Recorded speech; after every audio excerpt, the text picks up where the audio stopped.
2 anak kandung dan 5 anak yatim piatu. Yang 2 dari kakak saya yang sudah meninggal, yang 3 dari abang saya yang juga meninggal. Saya punya hewan waktu itu jumlahnya ada 16 hewan. Anjing ada 7, kucingnya ada 16. Kucingnya ada 11. Jadi semuanya jumlahnya 16 dan keluarga saya ada 9 orang. Kejadiannya pada waktu itu saya sebenarnya bekerja di sebuah perusahaan dengan gaji yang luar biasa. Tapi saya tidak mengenal arti keuangan yang saya hadapi karena saya lupa dengan kasih Tuhan Yesus. Dengan begitu banyak harta, saya lupa dengan Tuhan Yesus. Saya kerja dari pagi, pulang malam, tapi saya ke gereja malas-malasan. Cari gereja sana, gereja sini, gereja sana, gereja sini. Saya tidak mengerti apa maksud Tuhan.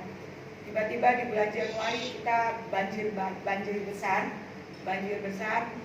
Terus semuanya rumah saya, tempat tidur habis semua kena banjir. Pada saat waktu itu malam tahun baru kita pulang udah ludes semua banjir. Hewan kebetulan waktu itu lagi hamil gede, hewannya yang anjing sama yang kucing. Saya bingung waktu itu. Uang tidak ada, banjir sampai sepinggangnya Jeffrey. Saya uang cuma hanya di dompet ada cuma 100.000. Mau ke ATM nggak bisa. 100.000 dengan dalam waktu seminggu harus cukup, tidak cukup. Dari situlah saya baru berkata, Tuhan Yesus tolong saya. Anak-anak saya terlantar, adik saya, keponakan saya, semuanya terlantar, tidak bisa makan. Saya dalam waktu seminggu tidak makan sama sekali. Demi anak-anak, demi hewan. Saya berkata pada Tuhan Yesus, inilah mungkin waktunya harus saya membuktikan kalau kebesaran Tuhan Yesus itu memang dahsyat. Setelah itu berjalan dari bulan Februari, Maret, datanglah COVID. Di saat COVID itu perusahaan saya ambruk, hancur. Saya ditipu banyak orang. Ditipu anak buah saya, ditipu sama bos saya, ditipu sama semua teman-teman. Duit saya habis sama sekali. Di tabungan cuma hanya uang ada cuma hanya 20 juta. Akhirnya mami saya sakit. Saya harus bawa mami saya ke rumah sakit. Terus anak-anak harus sekolah semua. Yang kuliah semuanya bingung saya. Akhirnya uang tabungan lama-lama habis. Puji Tuhan, saya pada saat waktu itu bulan Maret saya udah mengenal arti Tuhan dari Pak Hasim dan Ibu Ratmi. Ibu Ratmi sama Pak Hasim adalah PKS saya, Komsel Vidya. Dialah yang menguatkan saya, dialah yang memberikan saya jalan keluar. Dia yang menguatkan saya dengan firman-firman Tuhan. Ibu Ratmi selalu mengatakan kepada saya, harus sabar, harus kuat. Kejadiannya saya punya hanya uang cuma 10.000. Gimana caranya mengasih makan segitu banyaknya anjing, segitu banyaknya manusia? Akhirnya saya punya pikiran, saya masak, saya suruh anak saya si Indah beli tempe 5.000, beli tahu 4.000, beli toge 2.000. Saya masak dengan garam, dengan salsa, dengan roiko, saya bikin sepanci. Saya kasih makan anak-anak semua. Terus binatang sisanya kuah saya aduk dengan nasi. Kebetulan kalau itu beras ada, saya aduk beras. Puji Tuhan semua hewan makan, anak-anak makan. Akhirnya saya berpikir, Tuhan, saya yakin Kau memberikan makan 5.000 orang dengan 5 roti dan 2 ikan. Inilah kejadian yang saya alami. Tuhan Maha Dahsyat. Selama bulan-bulan saya melakukan itu, dengan uang yang 10.000 saya bisa melakukan hal itu. Saya akhirnya tiba-tiba gas habis. Saya punya akal. Saya bilang, saya dikasih akal sama Tuhan, dikasih pikiran sama Tuhan. Akhirnya magicom. Saya masak nasi dengan lauk, dengan ikan di magicom, dengan air, dengan garam. Saya masak, saya aduk di listrik. Saya bagi-bagiin ke anak-anak. Puji Tuhan, Tuhan Maha Dahsyat. Anak-anak saya dalam COVID selama setahun ini sampai hari ini tidak ada yang sakit penyakit. Tiba-tiba di bulan Mei saya sebenarnya udah putus asa. Uang dari semua orang yang mengutang pada saya tidak pernah ada yang balik. Bos saya WA tidak ada yang balik. Perusahaan pun tidak ada yang balik. Tidak ada pertolongan. Saya marah sama Tuhan.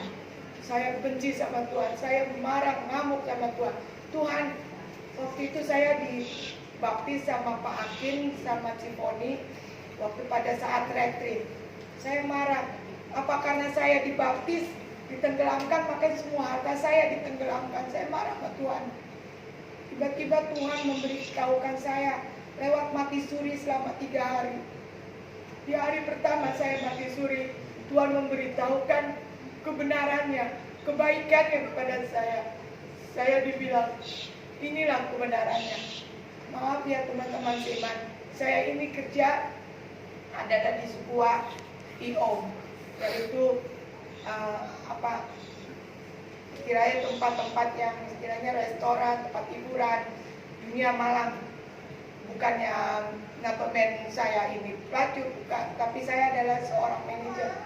Di situ saat itu saya lagi ada acara, terus orang Ambon sama orang Makassar marah sama saya manajernya karena acaranya tidak bagus begini, marah. Di tengah-tengah saya itu saya dilemparin sama bir, dilemparin sama ini. Tapi puji Tuhan, perisai Tuhan mengangkat saya. Sedikit pun saya nggak pernah ada terluka. Tuhan Maha Dahsyat. Tuhan memberitahukan saya di hari kematian saya. Istilahnya mati suri hari pertama. Hari kedua saya pun dikasih tahu sama Tuhan, saya harus, orang tua saya sakit. Papa saya meninggal di bawah tangan saya. Abang saya meninggal di bawah tangan saya. Kakak saya meninggal ada di tangan saya juga. Mantan suami saya meninggal juga ada tangan saya juga. Jadi semua keluarga saya yang meninggal, selalu saya yang menemani mereka. Nggak tahu maksud Tuhan apa. Binatang saya banyak meninggal, semua dalam pelukan saya. Dia juga mengerti maksud Tuhan itu. Saya tidak mengerti apa maksud Tuhan pada diri saya. Akhir-akhir ini saya bilang sama anak-anak, Tuhan Maha Dahsyat. Maha Dahsyat saya. Saya bilang sama anak saya yang laki-laki si Jeffrey, Tuhan itu selalu menolong tepat pada waktunya. Singkat cerita, Tuhan itu adil. Tuhan selalu memberi berkat. Saya kekurangan makan. Tiba saatnya saya bilang sama anak saya si Diana, beras sudah habis deh. Tiba-tiba datang beras dari masjid, datang berkat dari masjid, tepat pada waktunya. Terus tiba-tiba dapat berkat, dapat uang dari orang. Entah mengapa katanya saya buat anak-anak yatim.